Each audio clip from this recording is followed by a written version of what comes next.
رسول اللہ صلی اللہ علیہ وسلم کا یہ پسندیدہ مہینہ تھا. کس اعتبار سے؟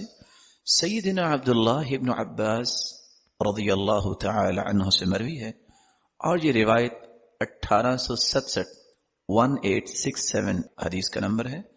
عبداللہ ابن عباس رضی اللہ تعالی عنہ فرماتے ہیں ما رأيت النبي صلى الله عليه وسلم يتحرى صيام يوم فضله على غيري إلا هذا اليوم يوم عاشوراء وهذا الشهر يعني رمضان. سیدنا عبداللہ ابن عباس رضی اللہ تعالی عنہ فرماتے ہیں میں نے رمضان المبارک کے علاوہ سوائے محرم کے روزے اور خصوصاً یوم عاشوراء کا روزہ 10 محرم کے روزے کا جو اہتمام رسول اللہ صلی اللہ علیہ وسلم کو کرتے دیکھا کسی اور روزے کا اہتمام کرتے نہیں دیکھا. تو رسول اللہ صلی اللہ علیہ وسلم 10 محرم کا روزہ رکھا کرتے تھے. جب آپ کی تشریف آوری مدینہ میں ہوئی تو یہودی روزہ رکھتے تھے. آپ نے پوچھا کہ آپ 10 محرم کا روزہ کیوں رکھتے ہیں؟ تو یہودیوں نے جواب دیا کہ اس دن اللہ تعالیٰ نے موسیٰ علیہ السلام کو اور اس کی قوم کو فرعون کے ظلم اور زیادتی سے نجات دی تھی اور فرعون کو نیست و نابود کر دیا، غرق کر دیا. تو ہم اللہ کا شکر بجا لانے کے لیے یہ روزہ رکھا کرتے ہیں. تو رسول مقبول صلی اللہ علیہ وسلم نے فرمایا نحن احق بموسیٰ منکم، تم سے زیادہ اس بات کا حق رکھتے ہیں کیونکہ موسیٰ کلیم اللہ کے پیارے پیغمبر تھے اور تمام کے تمام انبیاء جو ہیں کلہم اخوہ، وہ بھائی ہیں، تو یہ تو ہمیں بھی رکھنا چاہیے. تو رسول اللہ صلی اللہ علیہ وسلم نے یہ روزہ رکھا اور مسلمانوں کو روزہ رکھنے کا حکم دیا.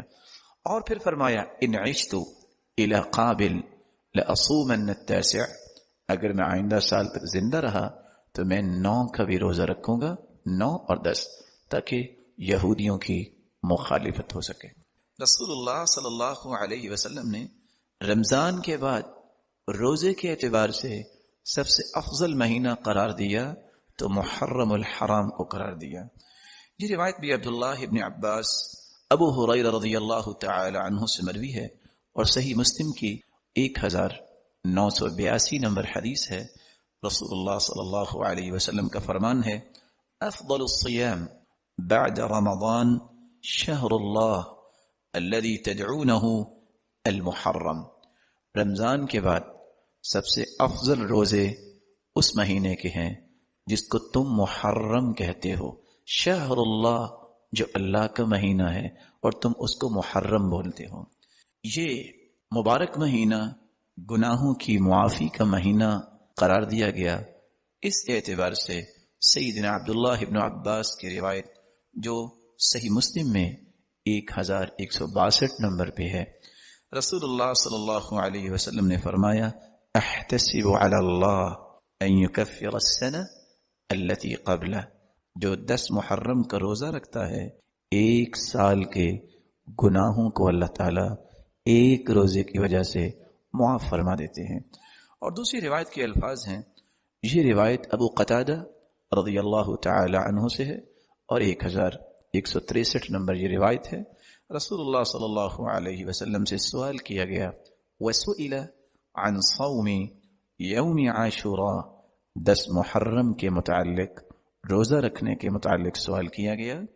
فقال یکفر السنة الماضیہ، اس ایک دن کے روزہ رکھنے سے سابقہ گزرے ہوئے 1 سال کے گناہوں کو اللہ تعالی معاف فرما دیتے ہیں. اس مہینے کو اللہ کا مہینہ کہا گیا.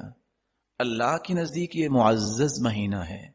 سیدنا ابو ہریرہ رضی اللہ تعالی عنہ روایت کرتے ہیں رسول اللہ صلی اللہ علیہ وسلم نے فرمایا 1982 نمبر صحیح مسلم کی روایت ہے افضل الصیام بعد رمضان شہر اللہ الذي تدعونه المحرم. رمضان المبارک کے بعد سب سے افضل روزے اس اللہ کے مہینے کے روزے ہیں جس کو تم محرم کہتے ہو. 12 مہینوں میں کسی مہینے کے ساتھ رسول اللہ صلی اللہ علیہ وسلم نے شہراللہ کا لفظ استعمال نہیں کیا. یہ اعزاز صرف اور صرف اسی مہینے کو حاصل ہوا. رسول اللہ صلی اللہ علیہ وسلم نے اس مہینے میں اپنی بیٹی کی شادی کی. اس اعتبار سے بھی یہ مہینہ معزز ہے. آپ صلی اللہ علیہ وسلم نے اپنی بیٹی ام کلثوم کا نکاح سیدنا عثمان رضی اللہ تعالیٰ عنہ سے محرم 3 ہجری جون 624 میلادی میں اپنی بیٹی کا نکاح اسی مبارک مہینے میں کیا اور محرم کی 3 تاریخ کو کیا. اور اتفاق یہ ہے کہ اس وقت ہم بھی محرم کے مہینے میں ہیں. اللہ تعالی ہمیں ایمان کی حالت میں اس مہینے کی خیر و برکت حاصل کرنے کی